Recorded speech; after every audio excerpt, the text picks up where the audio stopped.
very, very loud. All right, I think we're good to go. I think we actually are good to go. Sorry for the delay.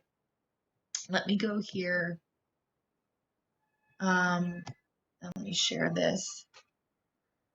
So can you guys see the can you guys see the PowerPoint lecture? Yay. Okay. Thank you everyone. Yes. Okay, cool. Um why is this staying there? It's just, everything works well in this technical world as long as the technical stuff works. But it isn't right now for me. I'm having just some really issues. I don't understand. Let's close this. All right. I think I'm recording. Okay, I am recording. Now I didn't sign up for this whole technical thing. But we'll do it. We're okay now. Sorry about that. Jeez. So many different things went wrong this morning when it comes to technology. Okay. Well, welcome. Thanks for coming back and being here today. A few housekeeping things before we get started. So, number one, I finally finished grading the documentary assignments. Thank you. I had a great time reading those. I'm very happy that a lot of you got so much out of it. I know some of you have seen that documentary before, but maybe you were able to take another look at it with a different set of eyes. But yeah, I love that documentary. It's it's old now, but it's really fun, and it does capture some intricacies. It does capture some really like cool, neat details about the plant world that we don't necessarily cover in lecture. So I'm glad that you guys enjoyed it. Thank you for turning in the documentary assignment. And I also graded the first digital in-class assignment, which we had on Tuesday. And so some of you sent me emails asking, well, when I submitted my in-class assignment, I got a grade, and is that the final grade?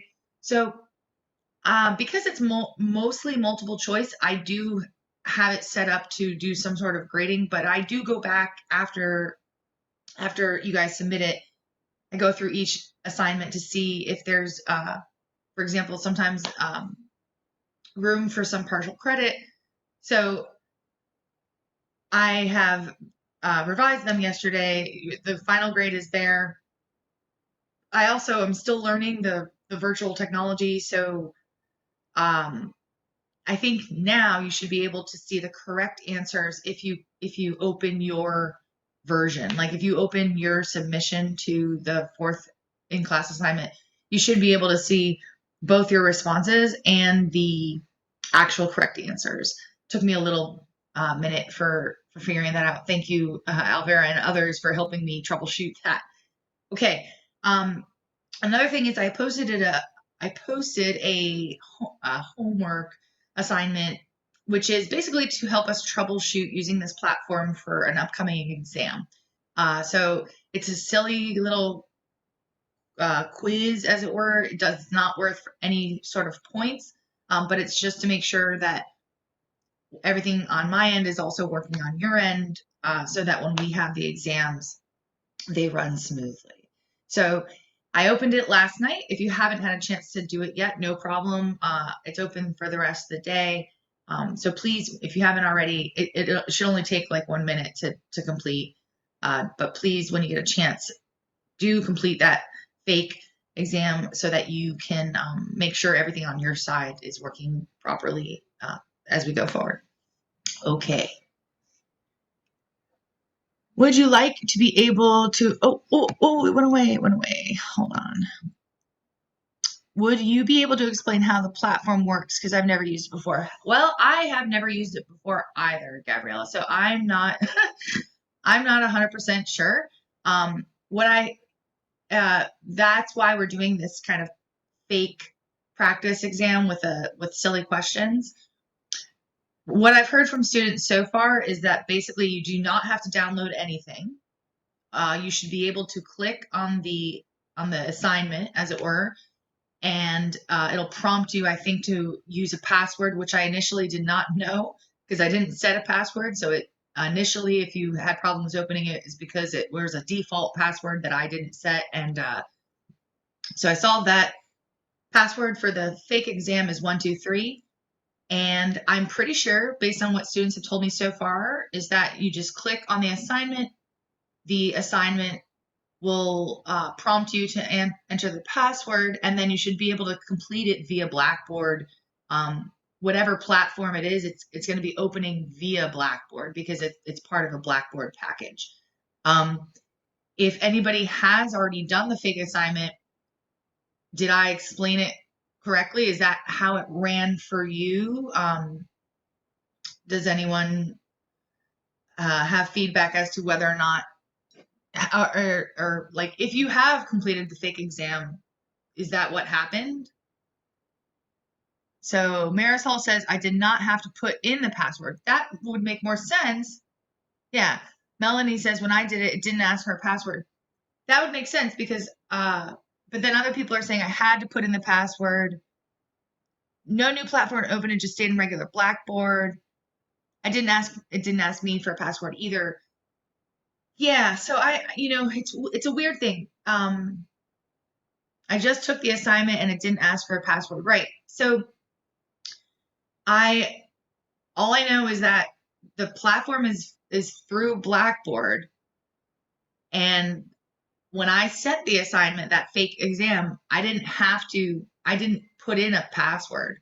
But some people said that it did require it. And so in the future, we're just going to use the password 123. If it asks you for one, great. If it doesn't ask you for one, great. It should open through Blackboard. If you have a Blackboard account, you shouldn't have any problems. I think it just opened right through Blackboard. But this is all a learning curve for all of us. That's why we're doing the fake exam. So, or the fake quiz. I'm doing the best I can here, trying to make things be as normal as it can be in this new paradigm. But there's going to be some learning curve. Okay. Let's go on with it. So speaking of all these things, the semester is almost over. We really have just a few weeks before the semester ends. And so that being said, even though we're adjusting to this new kind of paradigm, we do have some work to do. So for example, I just want to give you guys a heads up that so on Tuesday, we're going to have another in-class assignment. It'll likely be held via the same way our other in-class assignment was held, meaning through Blackboard. And so it's on Tuesday, and it covers intro to the seed plants and the cycads. So today we are going to be talking about ginkgo, and I hope to finish ginkgo today, but I'm not sure. Probably not, since it's 10:30 already. But Tuesday in-class assignment covers lectures 13 and 14, which is the intro to the seed plants and the cycads. Reason why we have to have that. Oh, yeah, I figured we'd be getting this. Can we please get a little more time for the assignment? So here's the problem. Let me see if I can show you why. I really did debate actually pushing back the in-class assignment. Here's the problem, though. There's just not a lot of time left in the semester. And let's see. Oh, I don't even think I have a revised syllabus on this flash drive. Okay. Well, I have a syllabus up on my other computer, so I'll pull it up here. So here's the problem. Yeah, I'd love to push everything back a lot. But the problem is that we have very little class time left, and we have 2 more exams, one of which is the final. And I want you guys to have as many assignments as you can, because the assignments are only worth 2.5% of the course, whereas the exams are worth 15 each, right? So You may not have it in front of you, but I'm looking at the revised syllabus that I put. And basically, today is the second. And we have 1, 2, 3, 4, 5, 6, 7 classes left. 7 classes left, not including an exam, the second exam. So in order for you to have, okay, whoa. So Princess, sorry, I meant for the time used to take the assignment. Oh,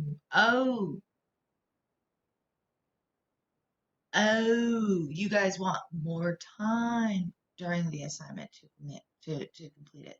Yes, that I can accommodate. No problem. No problem. Yes. So we can make the assignments be longer. No problem.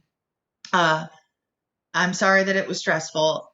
But please note, right? Like, let's put it this way. I'm able to look at Blackboard to see when you guys are looking at stuff. And I know we're all in this new situation, but I got the feeling that a lot of people kind of went into the assignment thinking, oh, I can just look at the lecture slides and I can totally do this assignment, no problem. And I don't have to study ferns at all.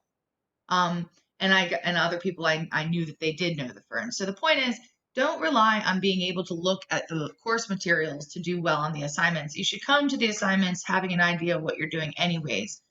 Part of the reason we're going to have the in-class assignment of psychads and the intro to seed plants on Tuesday is because you guys have that in lab on Friday.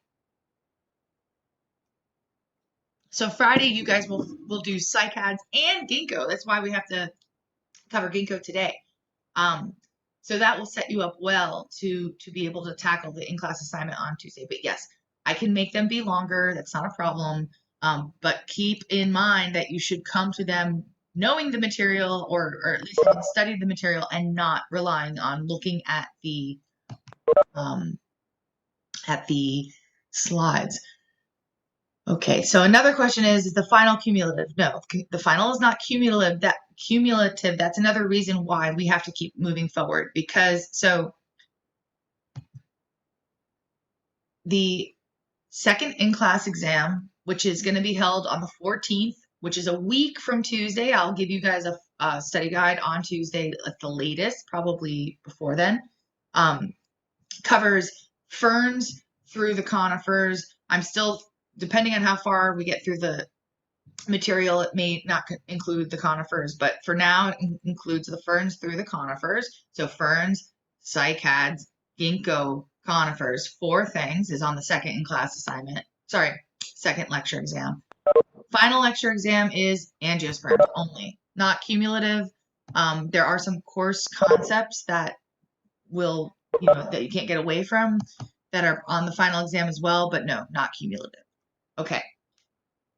Any other questions about that? So as of right now, this coming Tuesday is an in-class assignment. In-class assignment is on the intro to seed plants and the cycads. Part of the reason we're having that on Tuesday is so I have time to grade them so that you guys know what answers you got correct and what answers you did not get correct, because it's better to get the answers wrong on the in-class assignment as versus an exam. And that's why we have to have it on Tuesday, so that I can have time to give you guys feedback. Okay.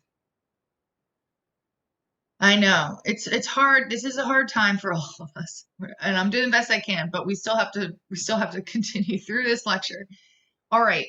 So last class and the class before, we finished the cycads. Now we're moving through the gymnosperms, and we're going to talk about Ginkgo biloba, which is another gymnosperm. I always like to get oriented. We're in the vascular plants now. We have left the spore plants in the past. We are in the seed plants now. Talked about what the ovule, and we've talked about pollen grain. We've detailed what it's like to be a cycad, and now we're going to talk about ginkgo. And then later we will be talking, not today, but next classes we'll be talking about conifers. And then all we have is flowering plants, and then the whole class is over. The whole course is over. So we're nearing the end. All right. This is ginkgo. You may have seen it. It's a very common street tree, very, very common in cities. So if you live in Jersey City or Hoboken or New York City or any big city, you may have actually seen ginkgo because it's very, very common. And the reason why, it's called ginkgo, but the common name for ginkgo is maidenhair tree. And the reason why it's called that is because the leaves of ginkgo resemble the pinnules of the fern, maidenhair fern. So in the fern class, you guys may have looked at some maidenhair ferns. Usually Rajan has maidenhair ferns. And so the leaves of ginkgo look like the pinnules of the maidenhair fern, and that's why it has that common name of maidenhair tree. And one cool thing about ginkgo is that there's only one genus and there's only one species of ginkgo. So when we say ginkgo, we're talking about the genus ginkgo. The phylum is Ginkgophyta. So it's kind of cool because you have a phylum that's named Ginkgophyta, and you have one genus, Ginkgo, and then you have one species, which is Ginkgo biloba. Only one species in an entire phylum. That's pretty, we haven't come across that yet. So that's kind of neat. As I said, it's very popular in street trees and cities, but it's also very popular in kind of temple gardens. So China and Japan have a lot of ginkgo planted as part of their gardens. And even though it's common worldwide as a street tree and city plant and in gardens, we don't actually know if there's any actually existing wild populations left in the world. So ginkgo, there's only one species, there's only one genus in the phylum Ginkgophyta, and it may be that that one species only exists because humans have cultivated it, because it's not currently known if there's any actually wild populations of it growing. So I said it's called maidenhair tree because it looks like the pinnules of maidenhair fern. So these are the pinnules of maidenhair fern. You might remember from the fern lecture, maidenhair fern is one of the ferns that doesn't have a real indusium. It has a false indusium in that the leaf bends over the edges and creates a little protection for the sporangia that are underneath that. But here's what the pinnules of maidenhair fern look like. And here's what the actual leaves of ginkgo look like. So you can see it's pretty similar in shape. And both of these are popular in these kind of temple gardens in China and Japan. So maidenhair fern, aka maidenhair tree. Or sorry, not aka. Other species maidenhair tree, because it looks like those pinnules. Ginkgo might be the oldest living seed plant that is still alive. So here, this is actually a fossil compared to an actual leaf. So the yellow thing is a modern day ginkgo leaf that's put down on top of a fossil. The fossils date back to about 350 million years ago, and little has changed in ginkgo in that time. So botanists call ginkgo biloba, which is the only species in the phylum Ginkgophyta in the genus Ginkgo. Botanists call ginkgo biloba living fossil because it still lives today, even though the plant itself looks a lot like the fossil plant. It has not changed in about 350 million years. Still looks very much the same as it did back then. As I mentioned, ginkgo biloba, the only existing species, is very important as a street tree. It does very, very well in city conditions. It can tolerate a lot of abiotic stress. It doesn't mind a little bit of polluted soil. It doesn't mind bad air conditions, not air conditioned like, ooh, I'm cool, like actual air conditions. Like it can handle smog and all those kind of things. So it's very, very common. I know in my neighborhood and nearby in Queens, it's hard pressed to not see a ginkgo planted in a street tree. Very, very, very common. Here you go. This is a whole planting, mass planting of ginkgo as part of this foundational species of this park. So ginkgo is a seed plant. Ginkgo is a vascular plant. So its sporophyte generation is therefore dominant. And it has true roots, stems, and leaves. And unlike anything we've looked at so far, ginkgo can become very, very big. So this is a picture of a ginkgo tree. The trees can reach over 100 feet tall, and the trees can, so they can grow this way very, very much, right? Very, very, very good at growing tall, very, very good at growing wide. They can have a trunk that's about 3 to 4 feet in diameter. Very, very good. Ah, yes. Yes, exactly. That was my next question. So, right. So what is that? So if it can grow very, very, very tall and very, very wide, particularly if it can grow very, very, very wide, what does that imply? And as Ashley Barrows is saying, primary and secondary growth. Yes, my favorite topics. But more importantly, if it can grow that wide, if it can get, so first of all, you can't grow 100 feet tall as a plant unless you can grow wide. Hence the need for secondary growth. You can't be like this thick and become 100 feet tall. You'll just get blown down by wind. You have to be nice and thick to be able to get that tall.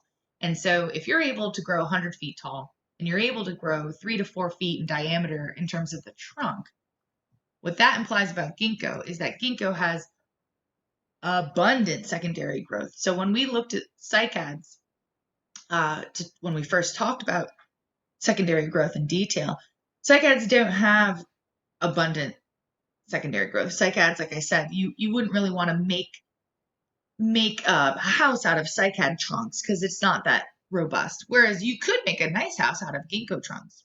And here we go. We got a question. How water can be transported all the way up to the higher branches and defy gravity? Yeah, well, so we don't go into great detail about that in this course. We do talk about it a bit when we get to the angiosperms and the conifers, but that's a great question because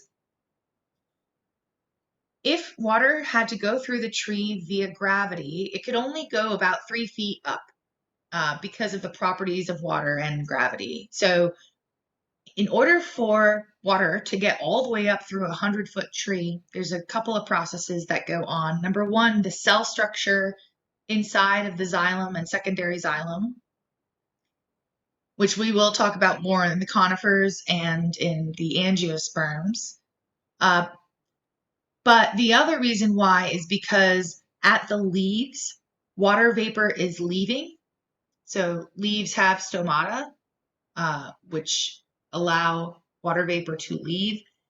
And what happens is because of the properties of water, at the top of the tree, if the leaves are opening their stomata and letting water vapor get released, it almost acts kind of like a vacuum and sucks water up from the roots to the top of the tree because of the if water is getting released at the leaves, it's kind of acting almost like a straw to pull water up. But we will talk about that more in subsequent classes. It is cool. So just a reminder, primary growth is for lengthening of the root, lengthening of the shoot. So not only getting the stem to grow taller, but also for the branches to grow longer and the roots to grow longer. Length, primary growth, length, growing a root longer, growing a shoot longer. Whereas secondary growth is width, getting thicker.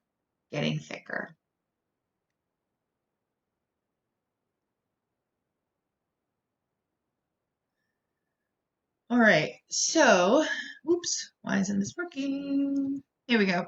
So ginkgo is also deciduous, which means it loses its leaves in the wintertime. And the other reason why ginkgo is a popular street tree in cities is because in the fall, ginkgo is beautiful. It leaves turn this kind of very golden color. It makes for a great fall focus feature. So it's another reason why it's very commonly planted. You have this nice green bushy tree all summer and spring. Come fall, it turns into this beautiful, beautiful golden display, and it does very well in cities.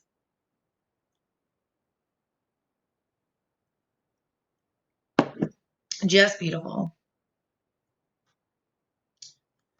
All right. So ginkgo has a habit. Remember, habit means form. It's not the same as habitat. Habitat is a place it lives. Habit is form of the plant itself. And the habit of ginkgo is what we call decurrent or deliquescent. And we will talk more about those terms in the conifers and again in the angiosperms. But deliquescent is the one I prefer because deliquescent comes from the Latin deliquescere, which means to dissolve. And so um, basically, if you think of the branch or the trunk coming up, the branches at the top kind of like dissolve out. But to me, it's more like the normal tree shape, right? Like if you were a little kid drawing trees, you would draw maybe like a stick with like, stuff coming out around it. Um, that form or habit is what we call decurrent or deliquescent. Um, I think I have a comparison here. Yes, I do.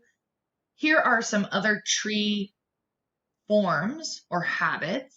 So we've already, in the cycads, we came across two forms. In the cycads, we came across bulbous, which is when the trunk is really short and stout and kind of round and grows out of the ground. And columnar, which is, best example is like a palm tree type shape.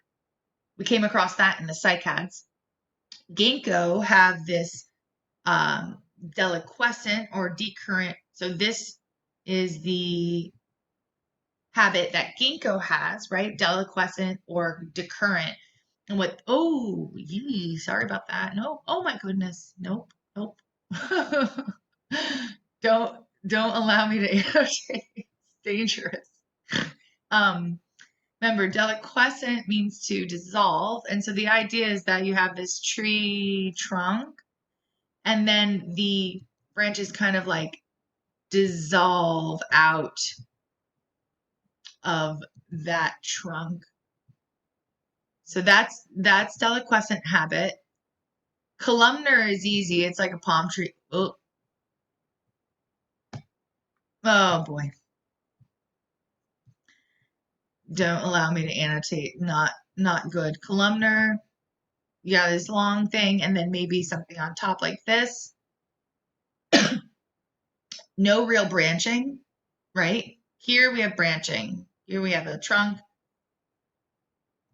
and then branches coming out of the trunk, dissolving away from the trunk, as it were, deliquescent. And then excurrent is like your Christmas tree shape. You have the triangle and then a stick, right? So those, excuse me, those are the three tree habit forms that we include in this class.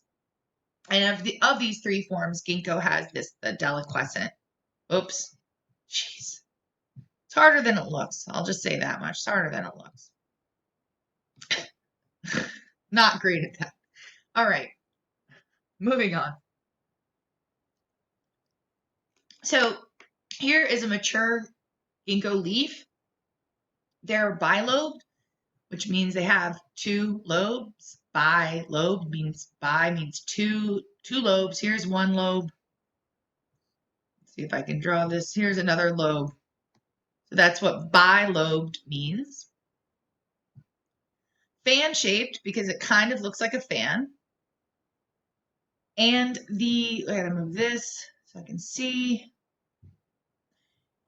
The veins of the leaf are they're um, dichotomous, so that's something we've come across before. Dichotomous means that I'll draw it here as best I can.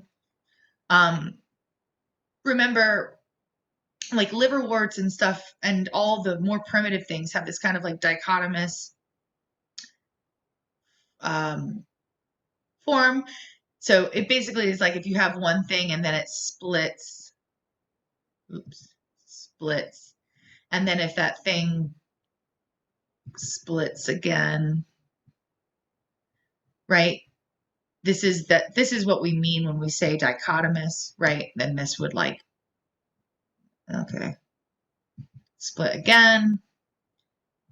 Remember, you may remember from the previous way back with the non-vascular plants. But so this is what we mean when we say dichotomous, and the veins of the leaf actually are dichotomous.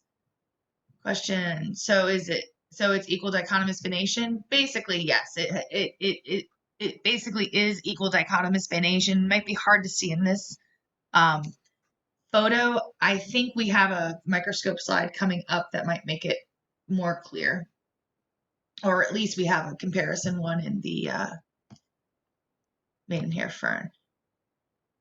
So mature leaves are bilobed, fan-shaped. The veins they branch dichotomously, and the petiole of the ginkgo leaves is very, very, very long.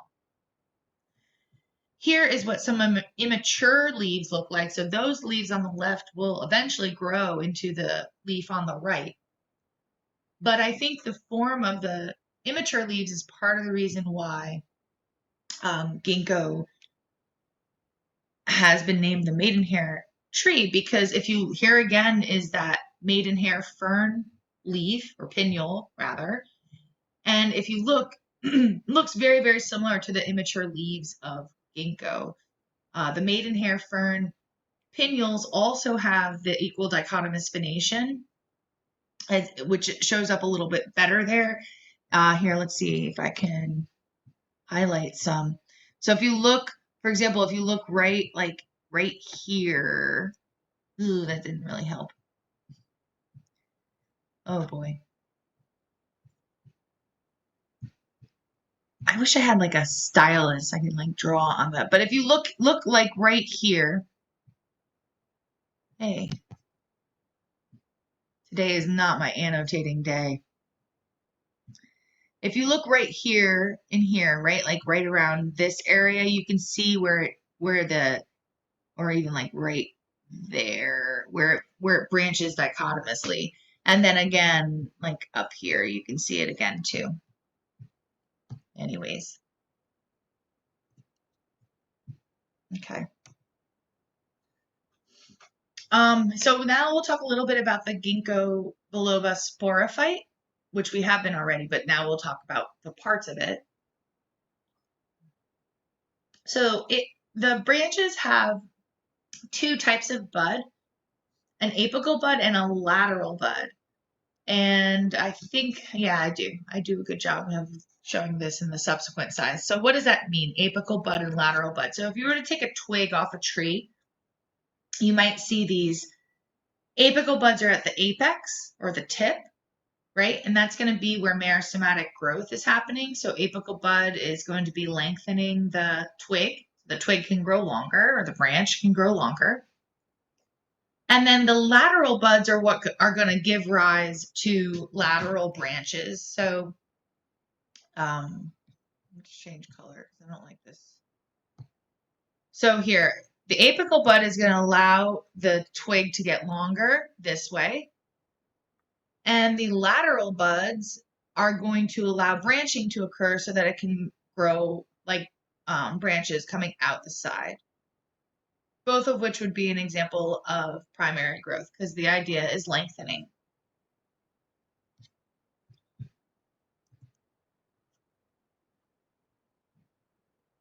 Lateral buds occur at the nodes. And just a reminder that the space between a node is called the internode. So here is that same picture again, but I give you some nice color coding to talk about the parts. So here is where you would find the apical bud at the tip.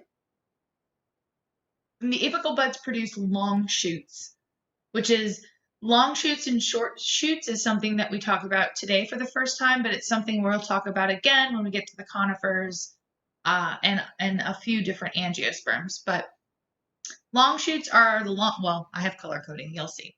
Apical buds produce long shoots. There's a long shoot. And the lateral buds produce short shoots. So here are the lateral buds. And there are the short shoots. So apical buds produce the long shoots. Lateral buds produce short shoots. For ginkgo, here's an old diagram of ginkgo, and this shows you the long shoots and the short shoots. So here, long shoot is like basically the twig. Short shoots are these little things coming out of the twigs that would have arose from the lateral buds. Back to that whole thing about nodes and internodes. So long shoots have nodes and internodes. Short shoots don't have nodes and internodes because they are too short. So for example, here on this diagram, the long shoot, which is like the main twig, has nodes. Here's a node,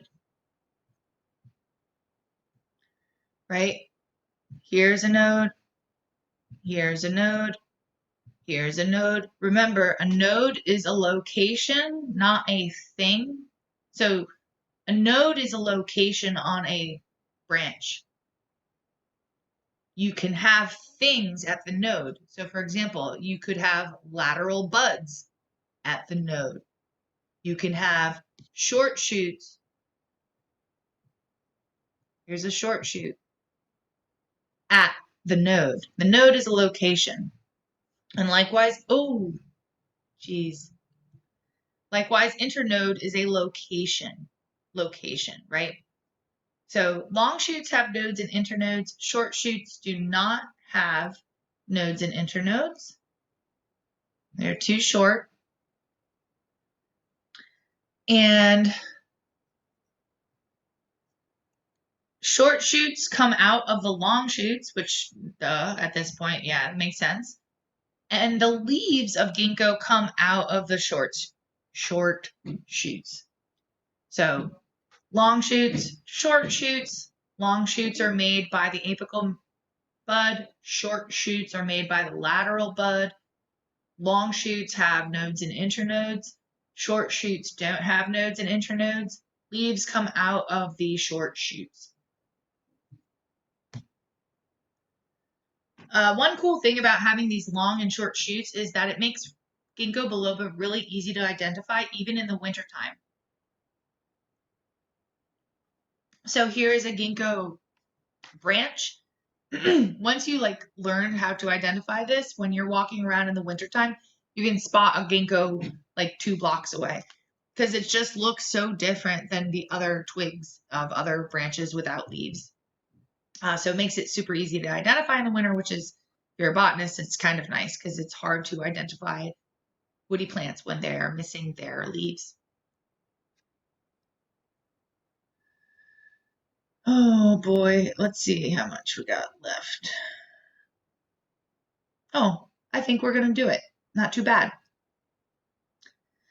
Oh boy, we have to talk more about growth. Oy. All right, we will. Growth again. Oy. So we've seen this slide now several times. As I said, it's my favorite topic. But yeah, so we've talked about this. We talked about this quite a bit in the psychad lecture about primary growth versus secondary growth. This is just a recall slide to remind you that you have primary growth, which is lengthening. Primary growth is via that apical meristem. Apical meristem gives rise to the primary meristems, and the primary meristems give rise to primary tissues. Similar to cycads, in stems where primary growth is occurring, ginkgo have a U-still. So the vascular bundles are in a ring. So each of these little ends of the straws would have a xylem, primary xylem and primary phloem. So if you're looking at a microscope slide of ginkgo branch that is young, you would see the vascular bundles in a ring.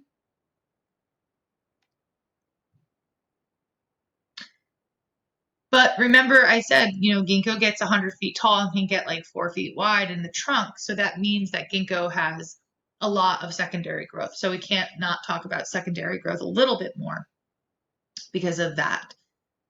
So a reminder, we talked about this last time in the cycads, that unlike, so in the primary growth is by an apical meristem, secondary growth is by lateral meristems, and there are two. There is the vascular cambium, and there is the cork cambium. Vascular cambium gives rise to secondary xylem and secondary phloem. Cork cambium gives rise to cork and phelloderm. And another word for cork is phellum.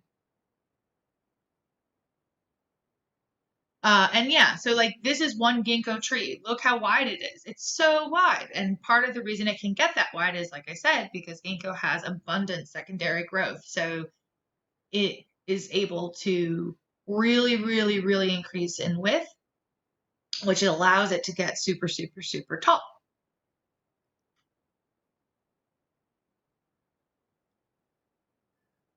When we say that ginkgo has abundant secondary growth, oh, we got a question. What's the difference between U-still and U-still like sophonostill? Good question. That's a hero. Good question. So what is the difference between U-still and U-still like sophonostill? Let's go back to this. Might have to annotate. Bear with me. Okay, so U-still means that the vascular bundles are in a ring. That's what U-still. Oh, ooh, I have to. Yeah, good. Okay, I have to check that. Good question. Good question, Masahiro. Okay, so I have to check if ginkgo has a U-still. I think this may be a typo. I think that this might be a typo.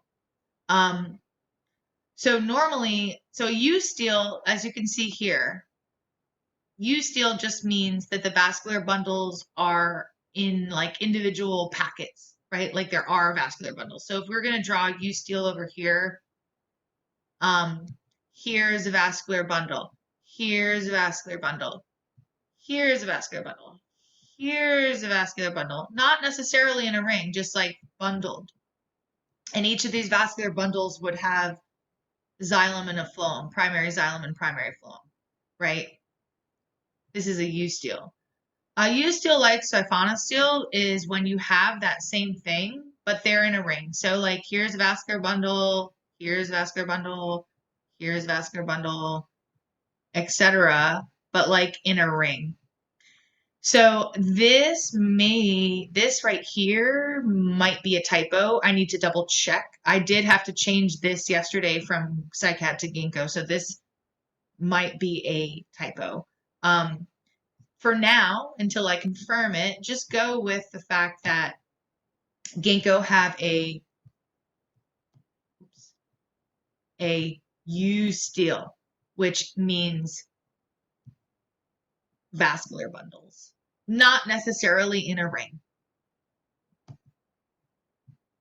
I will double check. Oops.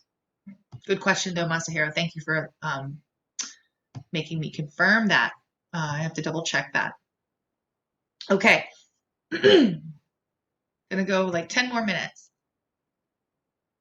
So when we say that ginkgo has abundant secondary growth, what we really mean is that ginkgo has a lot of secondary xylem.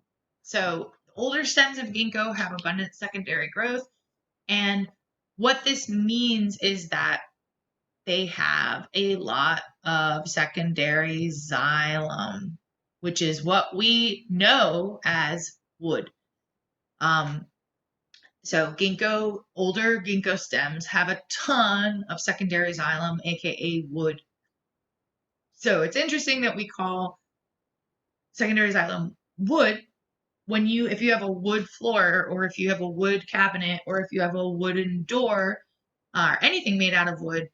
FYI, it's made out of secondary xylem, because secondary xylem is what we as humans call wood.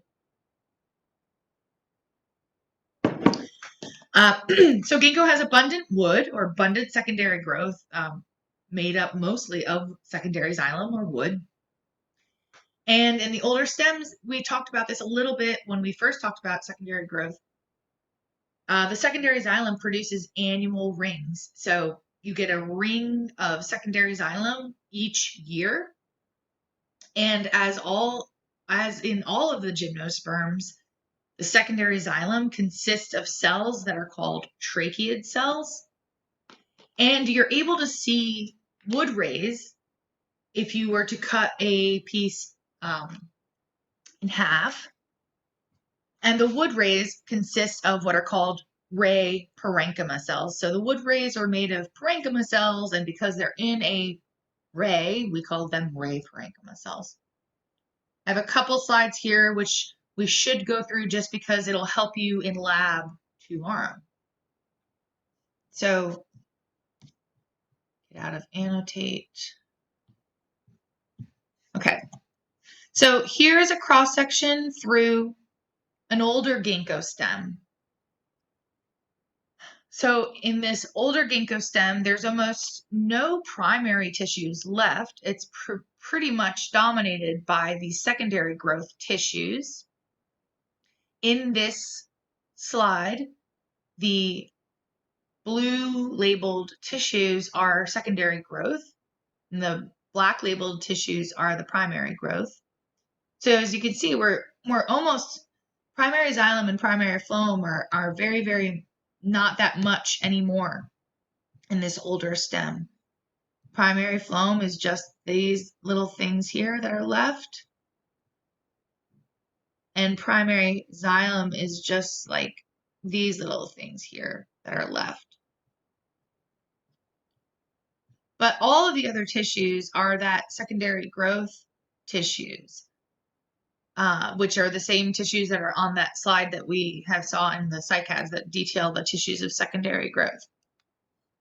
All of these secondary growth tissues come from the secondary growth meristems, right? So we just talked about it. You have the vascular cambium, which gives rise to secondary phloem, secondary xylem, and then you have the cork cambium, which gives rise to the cork and the phylloderm.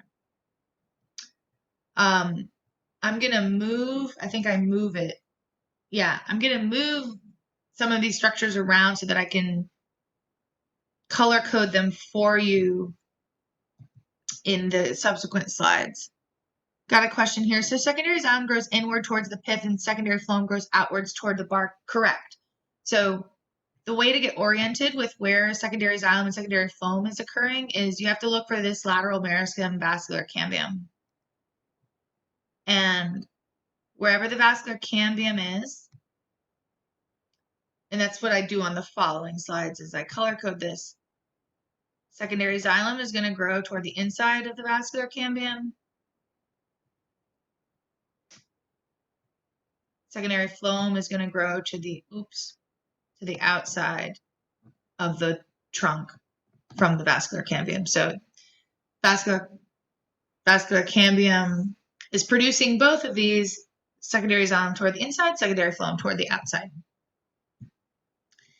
Here, I color code these on these not so professionally drawn slides. So in these slides, in these slides, the cork cambium and vascular cambium, which are those lateral meristems, are in blue. And the tissues they grow toward the inside are in green, and the tissues they grow to the outside are in yellow. So For the vascular cambium, that's what I was just saying. Secondary phloem grows toward the outside of vascular cambium. Secondary xylem grows toward the inside. For the cork cambium, cork or phellum grows to the outside, and phelloderm grows towards the inside. And just as a reminder, if you ever see that word paraderm, paraderm is a collective term that means all of these things together: cork, cork cambium, and phelloderm. Sometimes that shows up in lab, I think. All right, let's see what we got. Oh boy. We'll see if we can get through this just so that you have it for lab. Not that much left. So remember, this is all about because ginkgo has that abundant secondary growth. Secondary growth, lots of secondary growth, lots of secondary xylem, aka wood. So that's what is most abundant.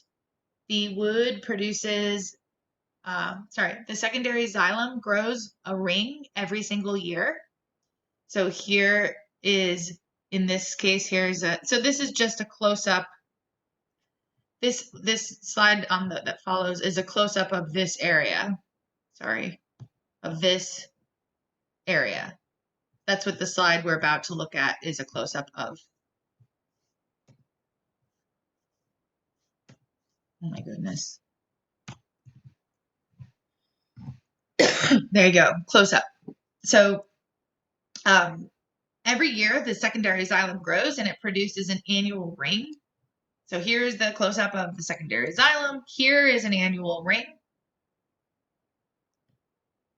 And the annual ring, each annual ring consists of these cells called tracheid cells, and each annual ring will consist of what's called early wood and late wood. So in the summertime, so think of ginkgo right now, or think of any tree right now that loses its leaves in the wintertime. In the wintertime, it's not really growing, just kind of hanging out and waiting for spring to come. When spring comes and the leaves leaf out, and there's a lot of rain and whatnot, the plant is going to grow pretty rapidly. Then summer comes and it's super hot out, and so maybe there's less rain, and the plant's going to grow a little bit slower. So when we say here that you have, let's see, okay, I have purple. You have early or spring wood, and then late or summer wood, summer wood for each annual ring. For this annual ring, this part with the very big cells is that spring wood. So this is secondary xylem that would have been produced in spring when there was a lot of rain and the plant was growing really happily. These more condensed secondary xylem cells, they're a little smaller and more condensed. Those are your summer wood. So every year you'll have spring wood, summer wood, 1 year. Spring wood, summer wood, 1 year. We have a question here. So in the winter, plants don't photosynthesize? Correct. Because, well, if you lose your leaves in the wintertime, you don't photosynthesize at all during winter. Plants that lose their leaves in the wintertime basically are in hibernation, and they will rely on doing any sort of physiological processes from sugars that are being stored in the roots. Plants like evergreen trees, right? Like conifers and things like that, things that don't lose their leaves in the wintertime, those do continue to photosynthesize. Yes, good question. All right, let's see how much we can do in like a few minutes here because we're running out of time. So abundant secondary growth means a lot of secondary xylem. If you were to look at a cross-section through a trunk, secondary xylem, each year grows into a ring, and the ring has both springwood and summerwood. Another thing that was on the previous slide was about these wood rays. So the wood rays are highlighted in purple here. So the blue thing, sorry, let's go back. Blue thing is an annual ring. That's one annual ring, and you have the spring and summer wood there underneath it. Wood rays radiate out through the trunk. I think that will be more clear here. So here is a cross section through a trunk. I can use the same colors as, oh no, as before. So blue, I used blue on the previous for the annual rings. So it's hard to see all of the annual rings here, but for example, we could see one ring here. That's an annual ring. Here's another one. Yeah, good luck with me drawing. But yeah, so we can see a ton of annual rings. Oops. And then the wood rays, they radiate out from the center. So in math, you may have learned about like, diameter and radius. So the wood rays radiate out from the center. Kind of like spokes in a wheel. Okay.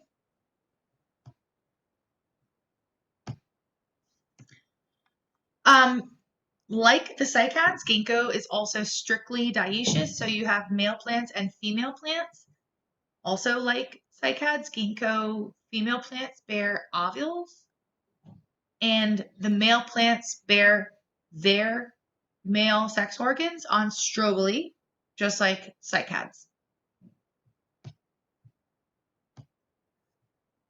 But unlike cycads, the ovules on ginkgo are not arranged in a fertile crown or a strobilus. The ovules in ginkgo are naked and paired. Well, all the ovules in the gymnosperms are naked, but they're paired on a stalk. So if you are learning about the gymnosperms, cycads have the ovules on megasporophylls that are either in a fertile crown or a strobilus. Ginkgo have the ovules paired on a stalk. Paired on a stalk. The stalk is technically a reduced megasporophyll. Oops, go back. And like the other leaves that we talked about, the stalk emerges from the short shoots next to the fertile leaves. Sorry, next to the photosynthetic leaves. And so this is an example of leaf dimorphism that we've seen before, in that there are fertile and non-fertile leaves. So here we go. Just to bring this point home, remember, you have long shoot, you have short shoot. Short shoot is where the leaves emerge from. On female plants, when the time is right at the short shoots, you'll have the leaves, the leaves will emerge from short shoots. And on female plants, some of those leaves will be photosynthetic like this. And some of those leaves will basically be reduced to a stalk with a pair of ovules on it. So here's a better one to look at, right? Here's a stalk of it's basically a petiole with two ovules. Great drawing. They actually look like testicles in space. Yeah, a little bit, but don't get confused because these are ovules. Here is, I know it's ruined me too. Thanks, Dr. Casper. So as I was saying, yeah, this is an example of leaf dimorphism because you have actual leaves that do photosynthesis, and then you have these leaves that are basically reduced to a petiole that just have two ovules on the tip. So this is, instead of a drawing, here's a real picture. And yeah, just the main take-home message is that the ovules on ginkgo are now on a stalk, which is the leftover of a leaf. So in the cycads, you have ovules on megaphylls. Megaphylls are arranged either on a strobilus or in a fertile crown. In the ginkgo, the ovules are just on the top of a stalk, which is basically a modified megasporophyll. We learned about this in the cycads, that that the ovules produce a pollination drop. That's the same thing for ginkgo. Pollination drop is this little sticky drop that emerges from the ovule's micropyle that allows pollen grains to get trapped. Oy.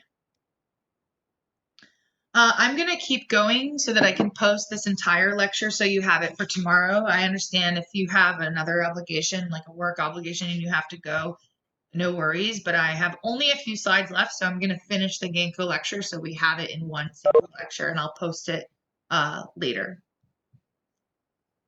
So the Ginkgo produces a pollination drop. And the ovules consist of the same things we've talked before, right? An integument, a megasporangium, and a nucellus. Sorry, an integument, a megasporangium, aka nucellus, with a female gametophyte with her archegonia on the inside. This is exactly the same as we saw in cycads. So that's the female plants. The female plants have ovules on a stalk. The stalk is basically a modified megaphyll. On the male plants, just like in the cycads, they have their male parts arranged in a strobilus. Also, like the female gametophyte, like the female ovules that we just saw on the previous slides, the strobili also emerge from the short shoots next to these photosynthetic leaves. So that's what this is showing here. Here is your long shoot. I guess I should use a brighter color. Here is your long shoot. Here is your short shoot. Here are the photosynthetic, non-fertile leaves emerging. And here are your male strobili, also emerging from the short shoots.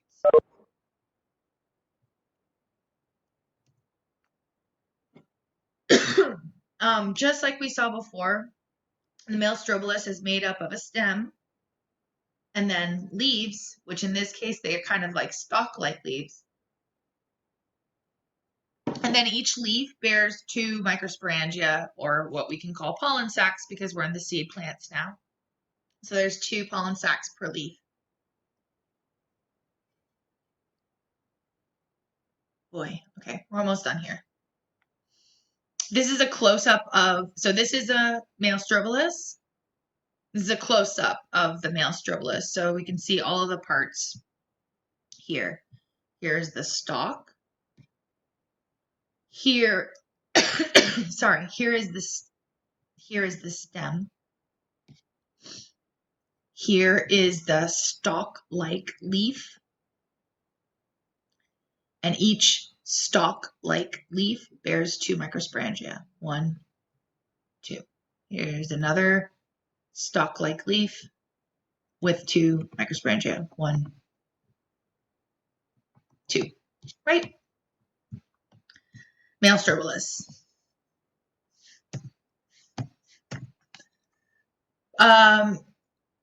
Cycads can have pollination via wind or insects. Ginkgo only have pollination via wind. So the pollen sacs, aka microsporangia, will open when the pollen grains are ready, and the pollen grains will get released into the wind.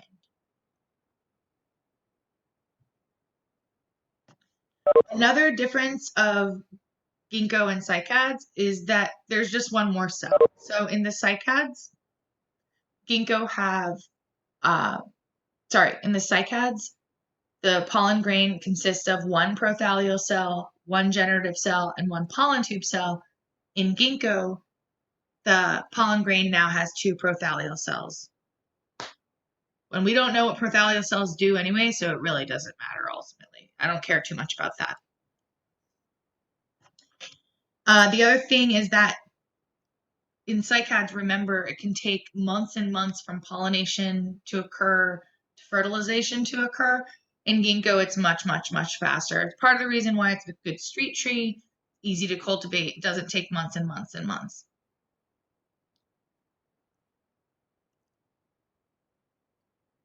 Ginkgo is a gymnosperm, just like cycad. So ultimately, the alternation of generations is basically the same process as we saw in cycads. So if you're looking for the details of alternation of generations in Ginkgo, it's the same that we saw in cycads.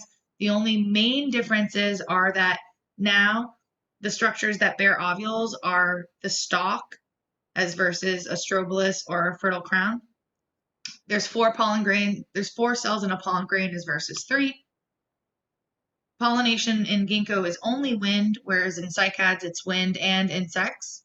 And it takes a lot shorter for Ginkgo to reach fertilization after pollination occurs. Got 2 more slides. Here are pictures of the seeds of Ginkgo. The seeds have the embryos inside. And eventually the seeds fall off when they're mature. And then there are layers of this seed coat. So this is a cross section through a Ginkgo seed. The red shows this kind of like outer skin-like layer. Purple shows this middle fleshy layer, and then the blue shows the inner stony layer. So this might be useful for you to have in lab tomorrow. I have a question here. Stalk-like leaf are modified microsporal. Okay, wait. Stalk-like leaf are modified microsporophyll in male plant. Yes. Yes. So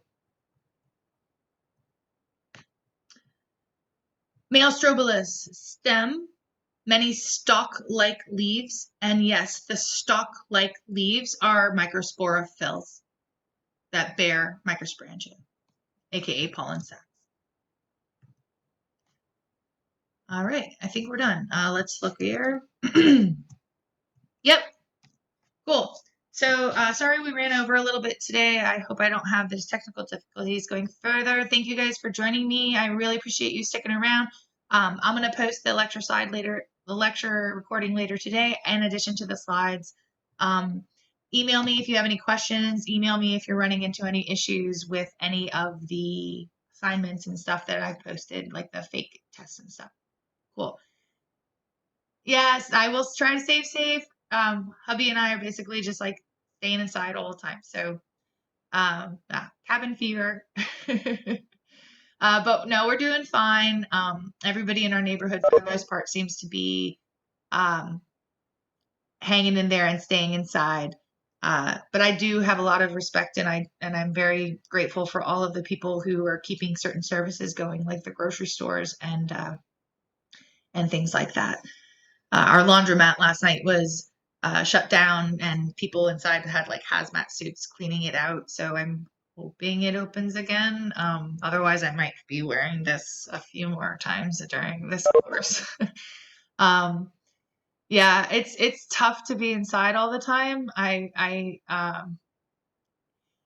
would recommend, if possible, to go to like nature. If you have a car, like drive out to nature occasionally just to, breathe some fresh air, but that might not be possible for all of you.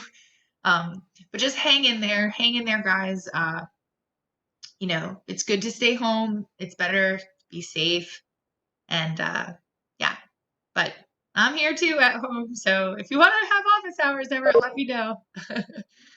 Take care, guys. I will see you on Tuesday. Take care.